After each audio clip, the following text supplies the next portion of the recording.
Welcome to BCS, the Chartered Institute for IT.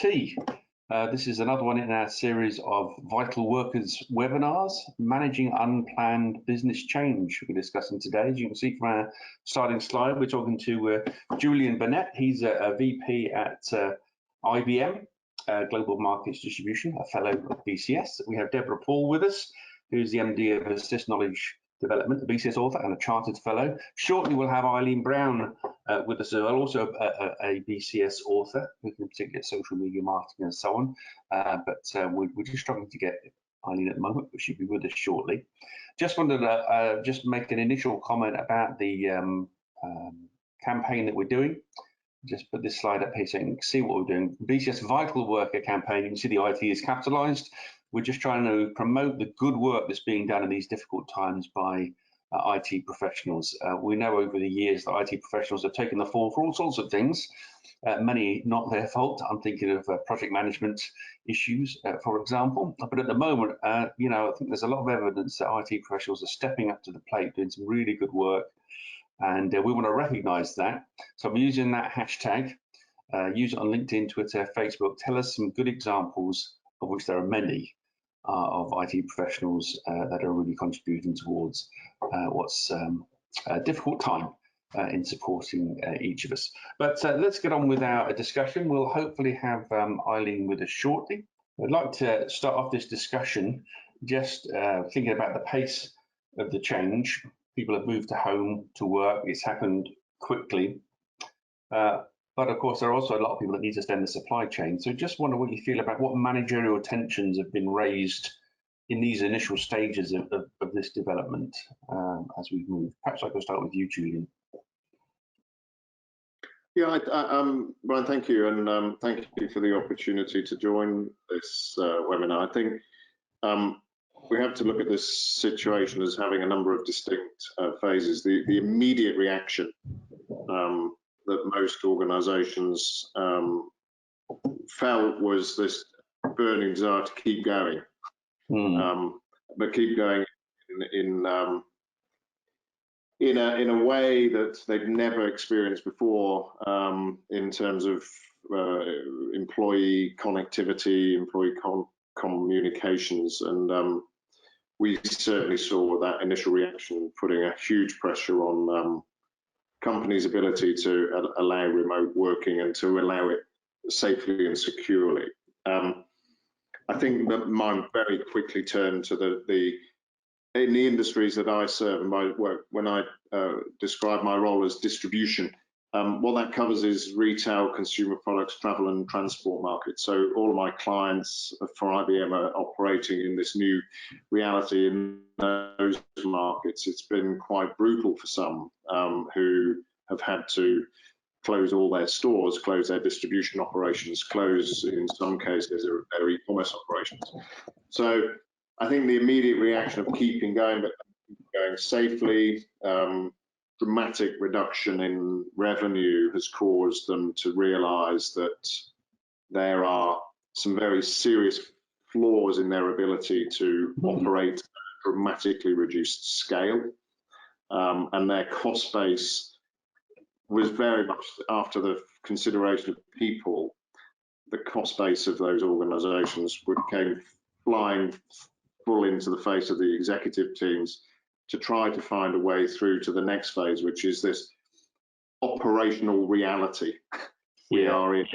We are in this operational reality. We've had to make significant adjustments to both process and people, and now our cost base as well.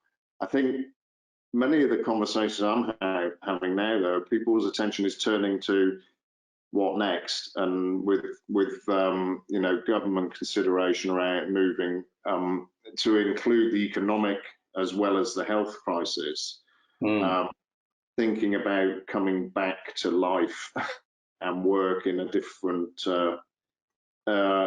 way, but reopening the conversations now around what happens next. Are we moving to the next phase? What will the new operational reality demand of us? Yeah, and I think there's a variety of different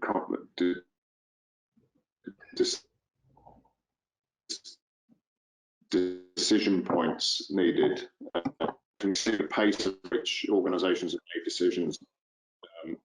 And we're now, I think, if anybody felt that they would not benefit from agile working, this has dispelled all myths. You can do it. Yeah. We've adapted.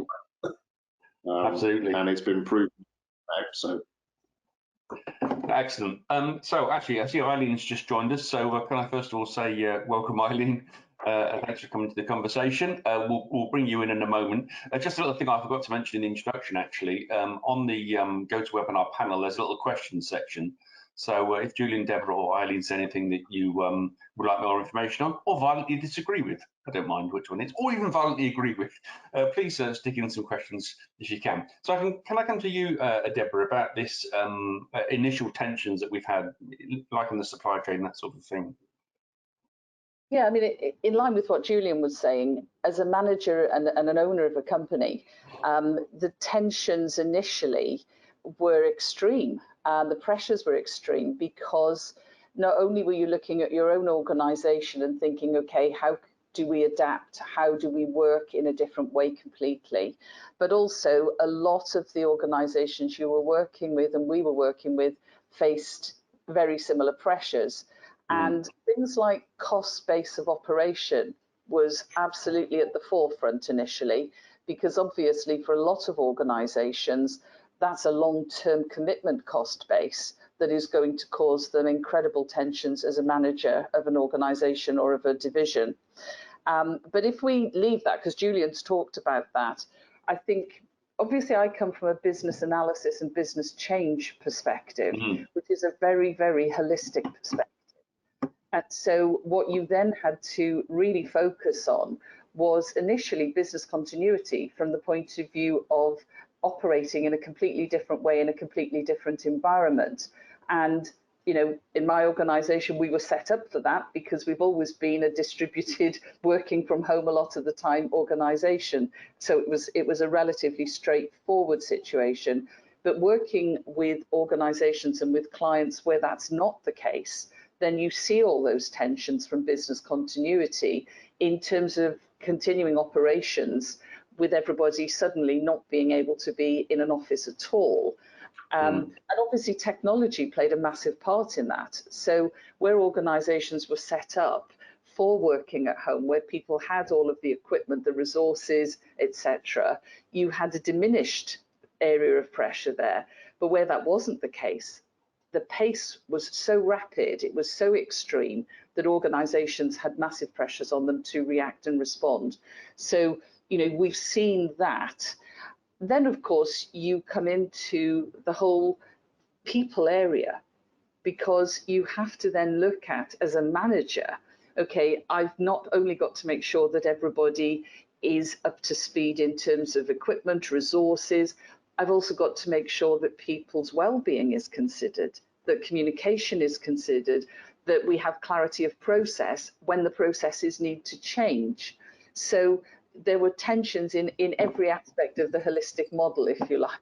And technology was enabling a lot, but it wasn't anywhere near the total answer for business continuity, and also then for moving into a different but a BAU situation that could then continue.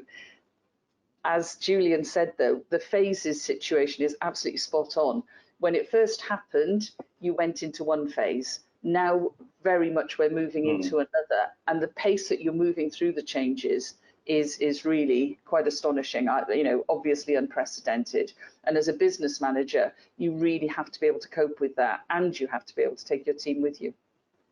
Yeah, excellent. Now, Eileen, can I bring you in so that we want to hear from you now as well? So we're glad you've been able to join us. On the pace of change and the phases that are being gone through, what's your perception on that? I think a lot of companies, large and small, actually fell short of the transitional phase.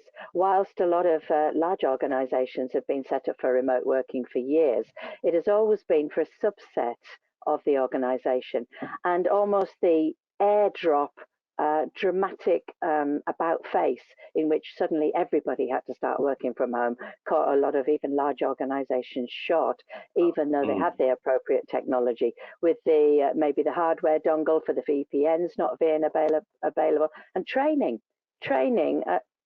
Companies didn't have the opportunity to do any transitional training to get their workers that were so used to working as a part of a collaborative team.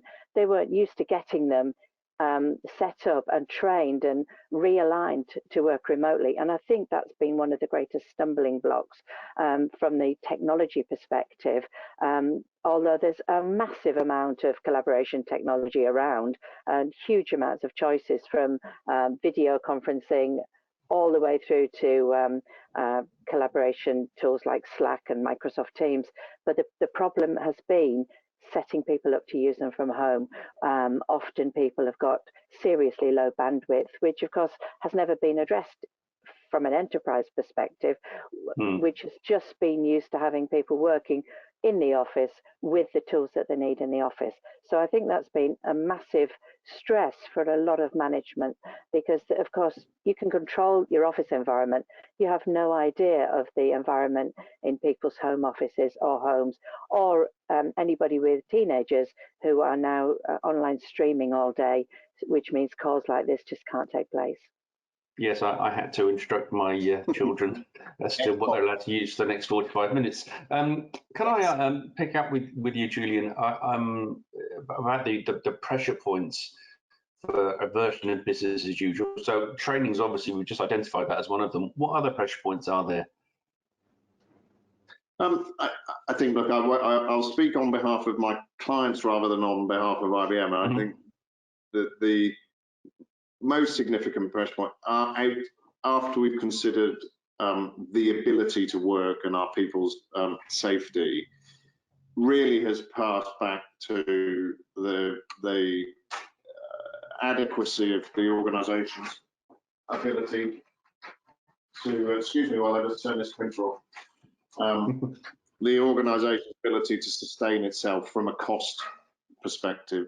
And in the markets that I serve, that's very much been determined by the cost of inventory and the inability to convert inventory into sales when shops are closed, and sort of the balance of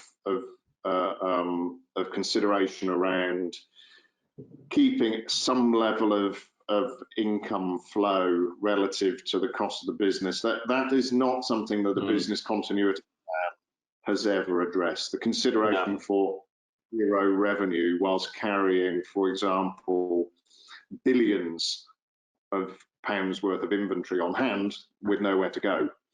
Yes. You know, if demand drops to zero because it's been forced to drop to zero, you have a very serious economic dynamic to deal with.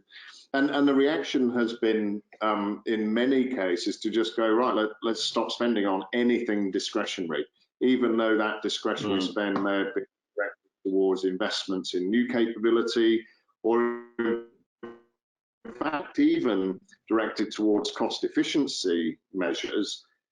They're off the table. They're off the table in simple terms because no cash flow to support them, despite those capability investments being something that the future will benefit from. And so I'm starting to see that was the first wave. I think people are now being a bit more considered around where they do need to invest in capability. And just to continue the thread from Debra and Eileen, all of the technologies that we have now put in place to support remote working and collaboration are also bringing new risks in terms of access control, in terms of identity, in terms of cyber considerations as well. And so I'm starting to see an opening up of consideration around investing in cyber resilience. You know, at a crisis, it's really disappointing to see that the bad guys come out to play much more than they have before to take advantage of the vulnerable. And if we create vulnerabilities in our technology infrastructure as a consequence of new ways of working, you can be sure they're going to try and take advantage of it. So cyber resiliency investment continues, I think, to be a focus for people. But capital investment seems to have stalled in many regards for now, because of the lack of cash flow in companies I serve in particular. But yeah, that's interesting. Deborah, do you have a similar experience in the discretionary spend area? Yeah, very much so. I mean, the financial situation is obviously such a huge reality for so many businesses, and there are so many different pressures. And as Julian said, if you have a business where suddenly the income stream disappears or reduces significantly, then there's a lot of pressure on organisations to really just focus on the absolutely essential spend. And that's very much, I think, the initial reaction. But you have to move beyond that, because if you don't, you are endangering the business hugely.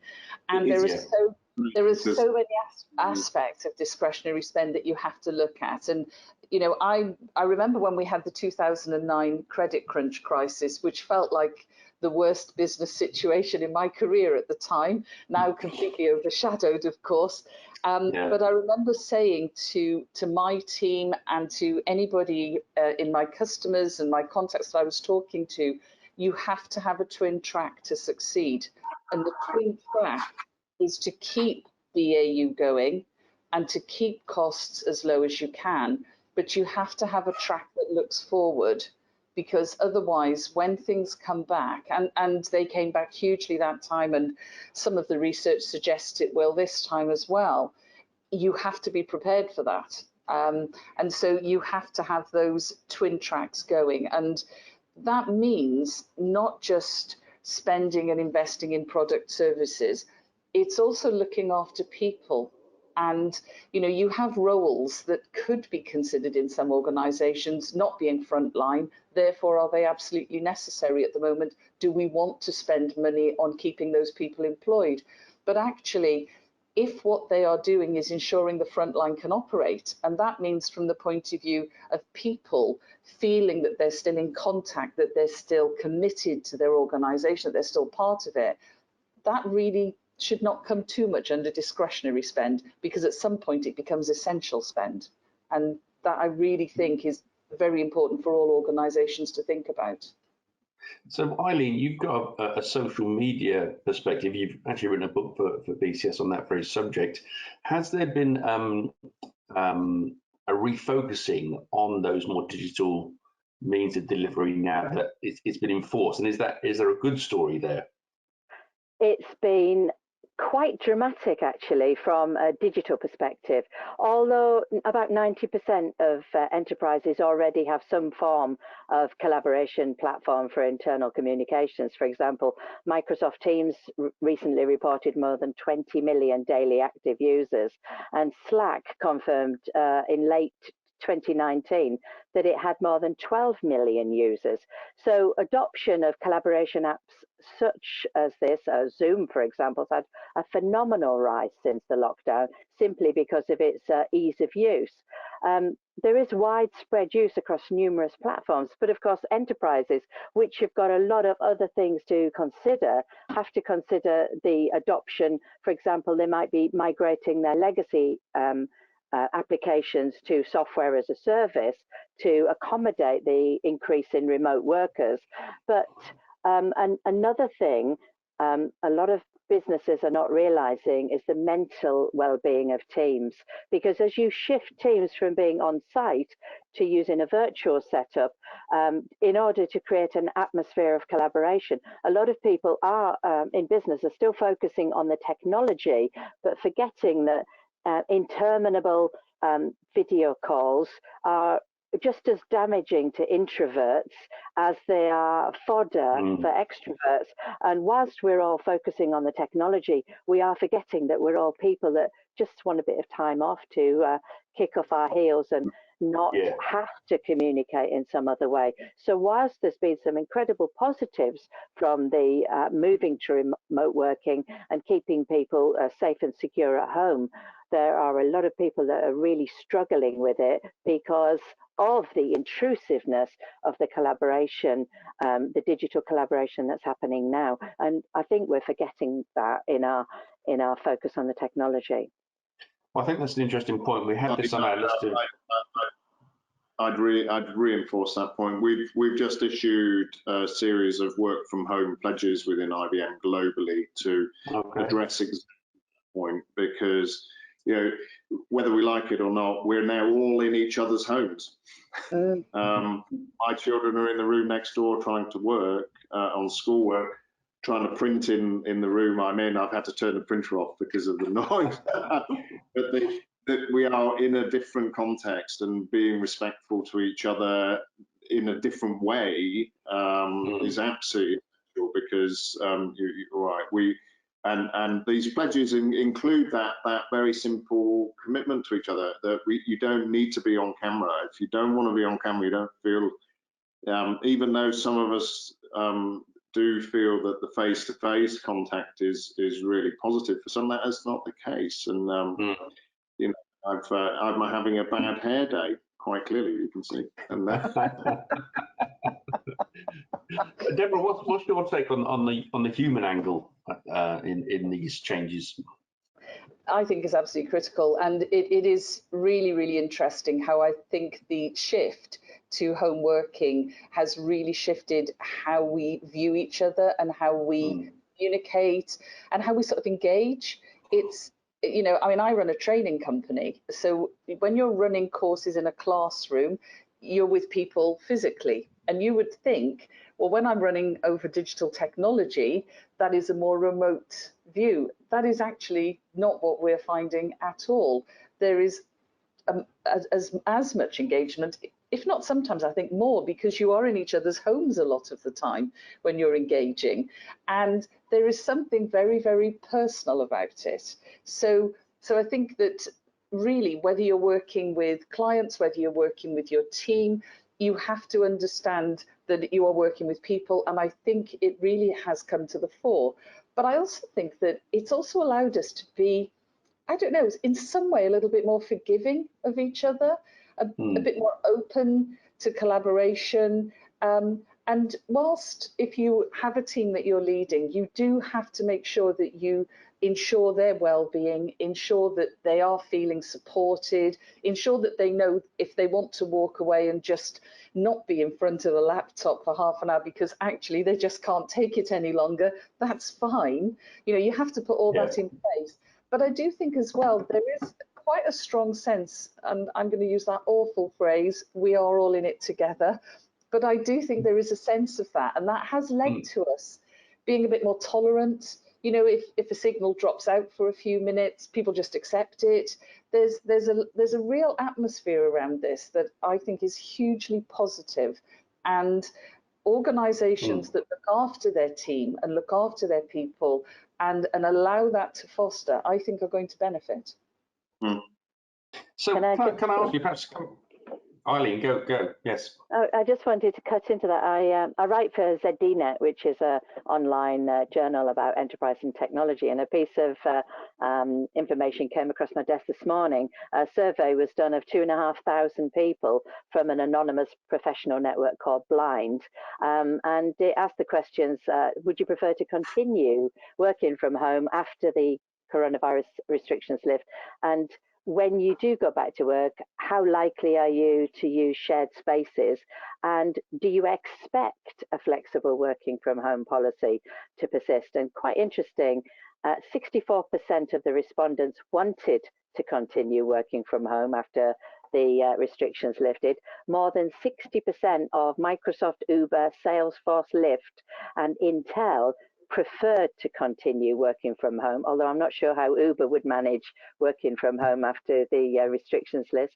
71% of Microsoft professionals were less likely to use shared common spaces, but 90%, 9 out of 10 professionals expect a flexible working from home policy to persist, which is an interesting transitional project for enterprise companies. Sorry for jumping in at the wrong point, but I thought that would tail onto Debra's comments quite nicely. No, that's absolutely fine, Eileen. In fact, it just leads into what I was just going to ask you. Perhaps you could just start on this one. What interesting experiments or approaches have you seen in your just recent, obviously it could be recent, right? In your recent experience of making these things work for people?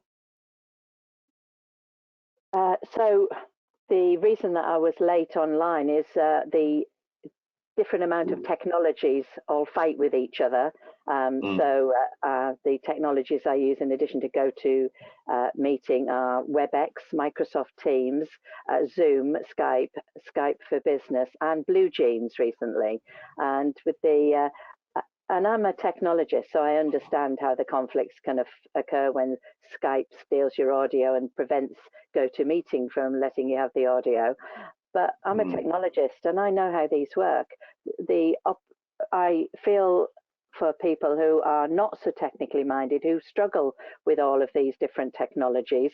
And I think this amount of training and education for people at home is more and more needed. Businesses are going to need to cope with the fact that especially enterprises dealing with different customers, it's not only the fact that you have always used Cisco WebEx so that you would expect your customers and clients to use it. You, as the provider, has to cope with all of the technology that your customers prefer to use.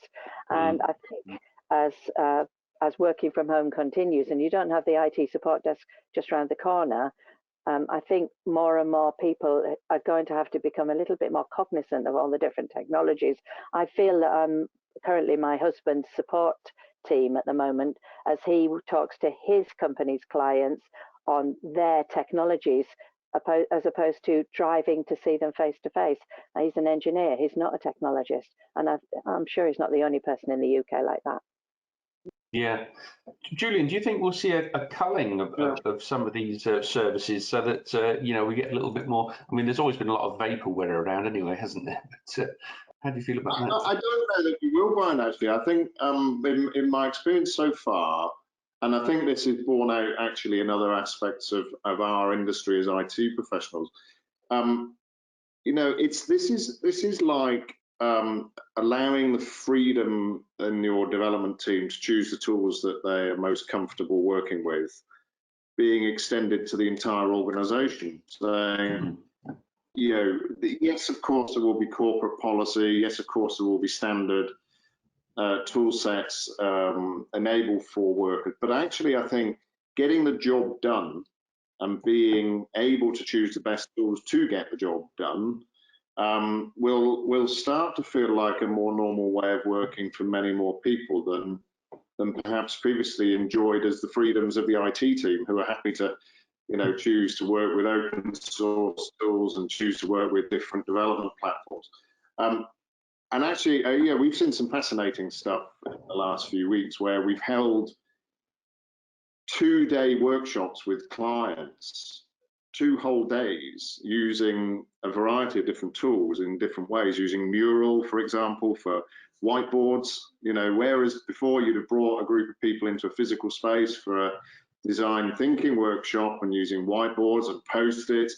There are tools that you can use that give you something approaching a similar experience in this wonderful world of remote collaboration. I think some of that stuff is going to stick.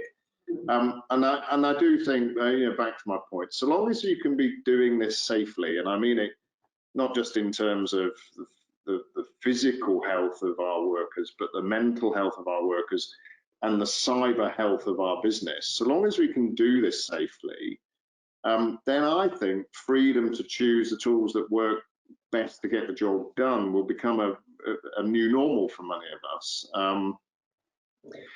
Bobbing around between different tools is something that we'll become more and more familiar with. Just a personal perspective, I think, I think the other change that we're going to see is pace. we've been forced to adapt to a situation, and the adaptability has been proven through. Our agility has, by definition, increased.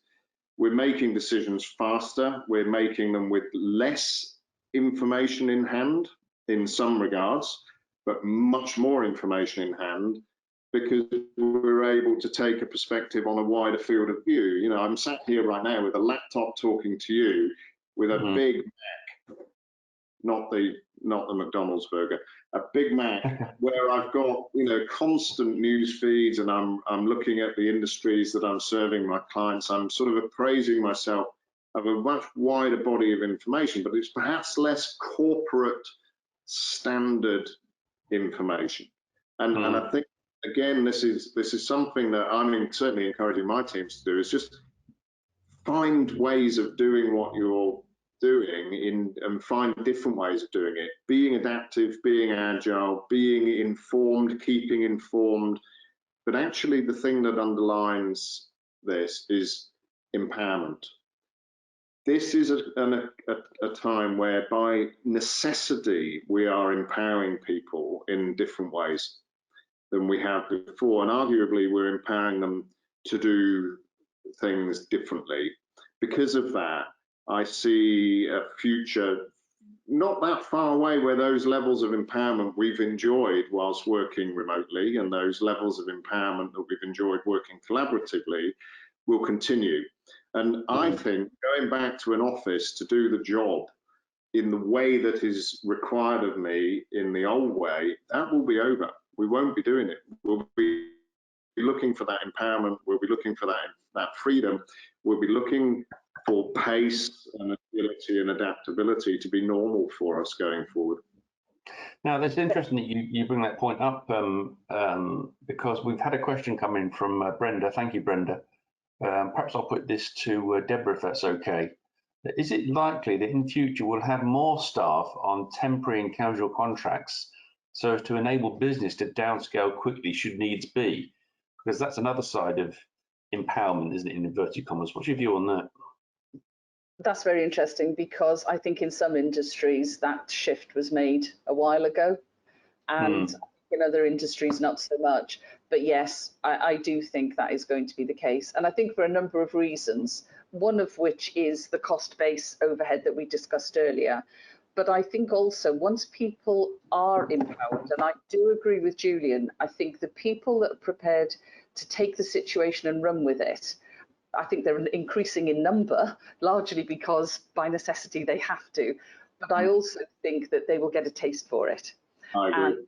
And I really do think that is a shift, and that therefore will mean not only will organisations say, actually, we now need to be much more careful of our cost base in future, but also people will say, I think I want to carry on having that level of empowerment, that ability to flex.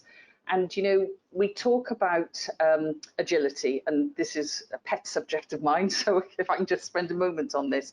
If an organisation or a person has capability, and capability is not a skill, it's a whole bucket of things that pull together something that's an asset. You have to look at it from a point of view of leverage. And the enterprise at the moment that is sensible is going, what can I leverage? What can I do in this new world? And they're looking at the digital technologies and saying, how can I work to do something maybe better? Not just replacing like with like, because we can't, but actually there's opportunity here.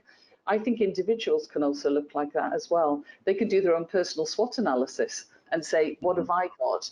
So I think there's two drivers towards what Brenda is saying in terms of the marketplace for employment, and I think they will push it in that direction, yes. Interesting. Now, actually, we're about 35 minutes in. We've got about another 10 minutes. We've got one or two questions lined up. So I'd just like to do a little bit of wrapping up with this question. When the dust starts to settle on this, what might be dropped by IT departments as being unnecessary, or how might things evolve in that direction? Eileen, could we come to you on that? Well, I think this was a heck of a shock, a heck of a culture shock for some IT departments who just had to supply their staff with all the tools that they needed for remote working. And I think this is a bit of a learning for IT departments anyway, because they probably didn't track any of their digital assets as they were on the way out of the organization.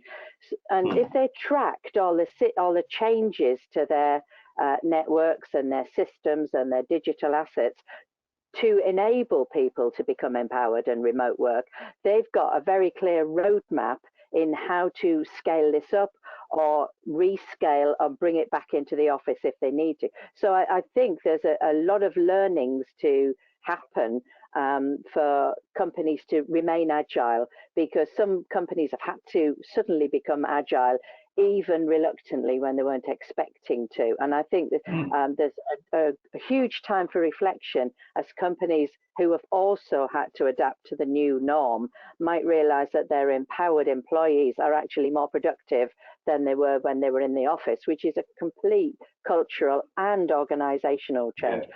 I think we'll see a lot of change as companies have learnt from this this absolute massive change in their organisation and their staff. That's excellent. I'd like to finish with a couple of practical sort of angles, folks, if you don't mind. Perhaps I could put this first one to you, Julian, because you mentioned business continuity plans earlier. Some gaps have been shown. So the question we've had in from Martin is, what lines or ideas should we be adding to our next plan? Well, look, I think there are a couple of things to say up front. This situation has exposed the absolute essential necessity of having a well-performing technology capability. All right, it's exposed the essential need. Most big business utterly depends upon the existence of operational integrity and reliability of technology. It's not going to get less, it's only going to get more. I think the step into a future where has this kick-started digital transformation in many organizations, it's accelerated it. Has this put cyber considerations up the agenda? Absolutely, it has. I think positioning for the future actually is it will become much more natural. I think I suspect, Brian, it sort of loops right back to my earlier point.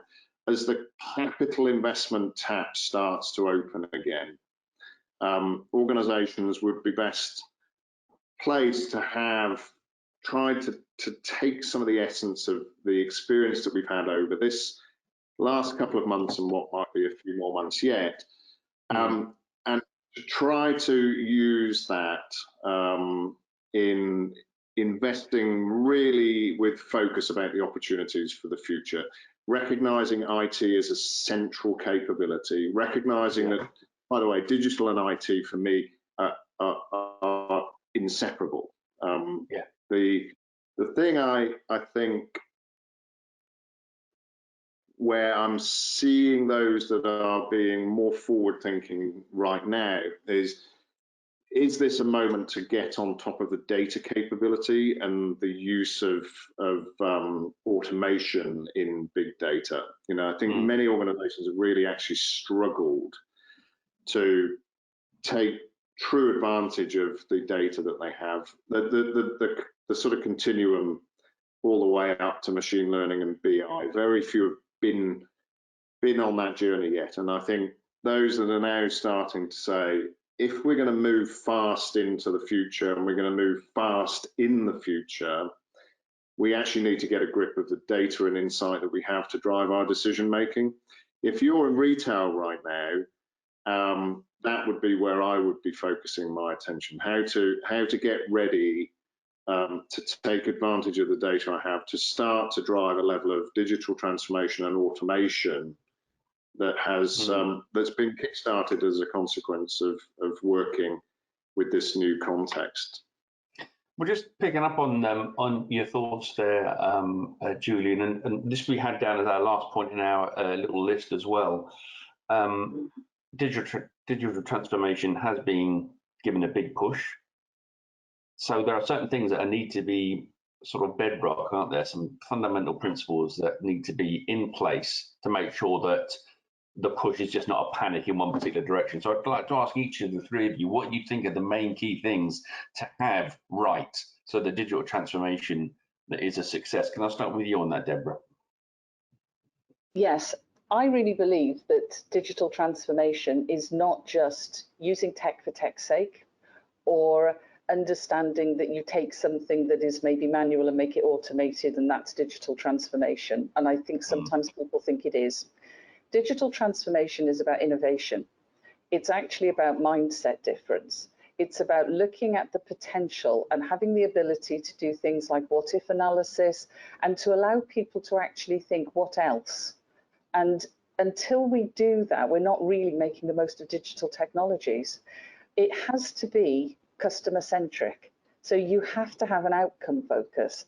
And I think in our industry, we fall into the trap of sometimes using language for language's sake, of implying that it's straightforward.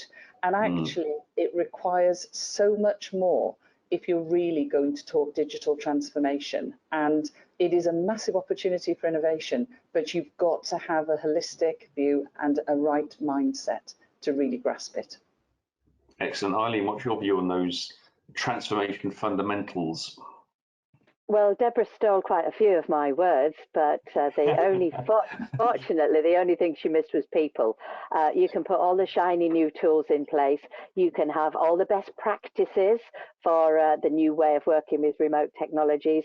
You can have the cloud infrastructure, software as a service, platform as a service, apps as a service, whatever as a service you want, but you have to get the people on board, and you have to change the culture of the people, and be prepared that not everybody will be keen to embrace the new way of working. There will always be the cynics in the organization, and you have to be prepared to work collaboratively and often with parallel processes. There are still people that write checks and will continue to write checks until they die. They will not adopt the digital technologies as well as people who only have an online banking app or are using cryptocurrency. So I think in the transition period, which we've been parachuted into at the moment, we should be documenting all the best practices that we've learned and adopting them into our business practices from now on. Excellent. Julian, your view on that one? Well, I couldn't agree more with both Deborah and Eileen here. I think we've been exposed to a new way of working that in many respects, at the heart of that lies the characteristics of those fundamental capabilities that organizations should have in place. Empowerment, working in small teams quickly to make decisions, collaborating, using technology and data to make choices. All of those are fundamentals to an organization's ability to react and respond to external influences like this. All right, this is but one. You know, you will pass through this pandemic and find that there will be another. And so if we've learned anything from the experience, it should be that we can adapt quickly, and we can act and behave in a way that we've just learned en masse. You know, most organizations, if you were honest, to take a view as if you said what percentage of your senior leaders are involved in change versus operational norm, it's relatively small numbers, and yet all of a sudden we've just exposed ourselves to this necessity to change quickly and often across a much broader population of people. Let's not waste that now. Let's step into a future, I think, where if you can, to Eileen's point, sort of capture that experience and enshrine it back into best practice for a future, we're going to see organizations actually emerge stronger and emerge fitter and emerge with a new set of capabilities that have been developed as a result of this experience. There will be positives that come from this pandemic, and I think organizationally, empowerment, collaboration, using data and insight to fuel a culture of more rapid decision-making, learning, testing, failing, all of that stuff will lend itself really positively to the future that most big businesses and small businesses will take advantage of. Dare I say, more lean and more agile. Yep. Can I thank you very much. That is bang on our 45 minutes, and that's been a really interesting conversation. So I'd like to thank Julian, Debra and Eileen so much for being with us and sharing their experience and thoughts there. Can I thank the audience as well for tuning in and for your questions? We're going to have another webinar next week, so I'm just going to put another little slide up for everyone to see so that you can see what next week's is. This is the one. It's helping the 11 million. So what we're doing there is talking about those that are currently not able to get involved as they should with the digital infrastructure that we have. So that's next Wednesday. And finally, so thank you again, Julian, Debra and Eileen. Thank you so much for your input today. Thank you. And that brings our broadcast to an end. Thank you all.